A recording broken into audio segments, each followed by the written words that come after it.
अस्सलामुअलैकुम फ्रेंड्स मेरे चैनल पर पहली बार आए हैं तो सब्सक्राइब करें, लाइक शेयर कमेंट करें। कहानी की शुरुआत होती है। सबसे पहले एक सड़क को देखते हैं हम। उस सड़क पे पूरी तरह से सन्नाटा है। कोई भी गांववासी उस सड़क का इस्तेमाल नहीं करते थे। सबका यही मानना था, जो भी व्यक्ति वो सड़क पार करके आएगा वो अकेला नहीं आएगा, अपने साथ एक साया भी लाएगा। अब कुछ व्यक्ति जो थोड़े पढ़े लिखे थे वो इन बातों पर ध्यान नहीं देते थे। एक व्यक्ति जिसका नाम प्रशांत है, वो शादीशुदा है और आज उसको गांव के बाहर कुछ काम था, मगर उससे ज़्यादा लेट हो जाता है। और उसकी बीवी जिसका नाम राधिका है, वो अपने पति को बार बार फ़ोन करके परेशान करती है, जल्दी आ जाओ, पूजा के लिए लेट हो रहा है। बात यह है कि आज प्रशांत के माँ का जन्मदिन है और इसीलिए उन्होंने घर में पूजा रखी है। अब प्रशांत कहता है, बस आ रहा हूँ। आज प्रशांत को काफ़ी लेट हो गया। अब वो सोचता है, ये सड़क से चला जाता हूँ।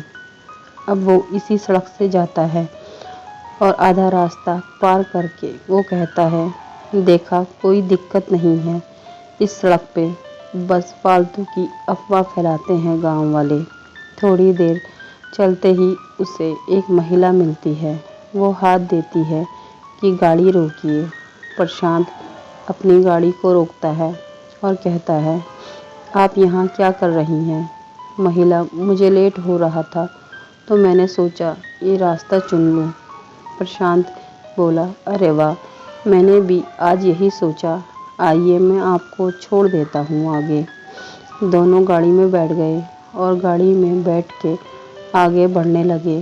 जैसे ही प्रशांत अपने घर पहुँचा और पीछे देखा तो कोई महिला नहीं थी। वो सोच में पड़ जाता है कि कहाँ गई वो महिला। फिर थोड़ी देर बाद सोचता है, शायद मेरा वहम था। अब वह घर पहुँचता है तो सब उसका स्वागत करते हैं और पूजा शुरू होती है। और थोड़ी देर बाद गंगा जल जब सबको दिया जाता है, सब ले लेते हैं, मगर प्रशांत मना कर देता है, नहीं लेता। वो कहता है, नहीं, मुझे नहीं चाहिए, दूर रखो। अब यह सोचते हैं, शायद दूर से आए तो थके हैं। पूरे परिवार ने कहा, आप आराम कर लीजिए।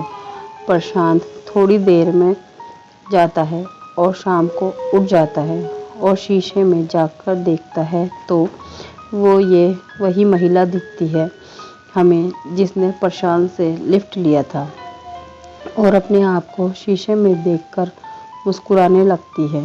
अब कुछ देर बाद सब खाना खा के सो जाते हैं और दादी माँ अपने पोते और पोतियों को उस भूतिया सड़क की कहानी और भूत की कहानी सुनाने लगती है।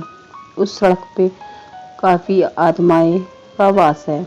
जो भी उस सड़क से पार करता है वो अकेला नहीं आता, अपने साथ एक साया लाता है और धीरे धीरे साया उस व्यक्ति का खून पी के ख़त्म कर देता है और धीरे धीरे उसकी प्यास बढ़ जाती है और आसपास के लोगों के खून पीकर मार देता है।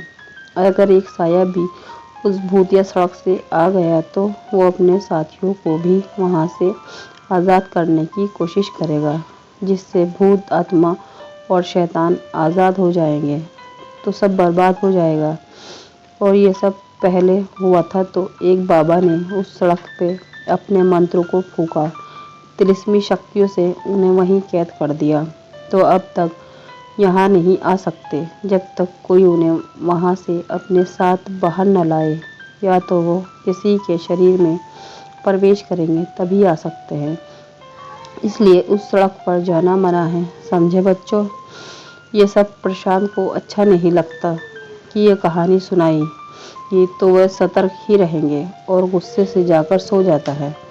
थोड़ी देर बाद सब सो जाते हैं और प्रशांत आधी रात को उठकर अपने आसपास देखता है और अपने पड़ोसी के घर में घुसकर सभी लोगों का खून पीने लगता है और सभी को बड़ी बेरहमी से मार देता है। और दादी माँ की नींद खुल जाती है और वो देख लेती हैं कि ये सब प्रशांत को करते हुए। तुम तो मेरे बेटे नहीं हो सकते। तुम प्रशांत के शरीर से महिला बोलती है। सही कहा अम्मा, मगर अब ये कहानी सुनाने के लिए अब जिंदा नहीं रहोगी। और वो महिला प्रशांत की माँ का खून पी जाती है और उसकी माँ पूरी तरह से खून निकलने की वजह से मर जाती है।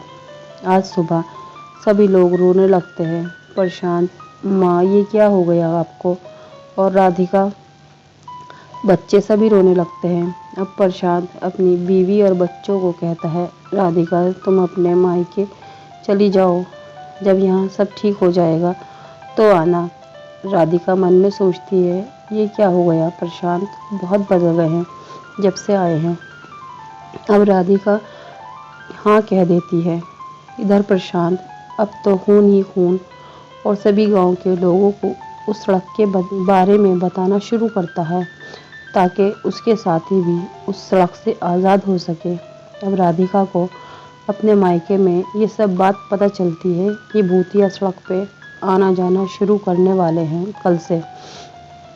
वो कहती है ये प्रशांत नहीं है। अब राधिका को वो कहानी याद आती है जब उनकी सासू माँ ने सुनाई थी भूतिया सड़क की, और वो समझ जाती है कि क्या करना है। वो आती है अपने घर, बच्चों को मायके में ही छोड़ देती है। वो प्रशांत को कहती है, मैं आ गई, मेरा मन नहीं लग रहा था।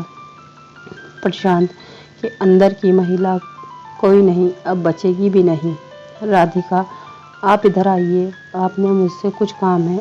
और धूप में जो प्रशांत अपने चेहरे पे पर्दा किए था उसे हटा देती है। प्रशांत, ये क्या कर रही हो तुम? अचानक से वो महिला का रूप आ जाता है। वो महिला उससे मारने आ जाती है। राधिका के उसके ऊपर गंगा जल फेंकने लगती है और धीरे धीरे वो जलने लगती है और उस महिला का अंत हो जाता है। और राधिका सभी को सतर्क कर देती है न जाने के लिए कि उस भूतिया सड़क पर, और सभी को भूतिया सड़क की कहानी सुनाती है। सभी गांव वाले राधिका का धन्यवाद करते हैं और मैं आपका धन्यवाद करती हूँ। आपको कहानी अच्छी लगी है तो मेरे चैनल को सब्सक्राइब कीजिए।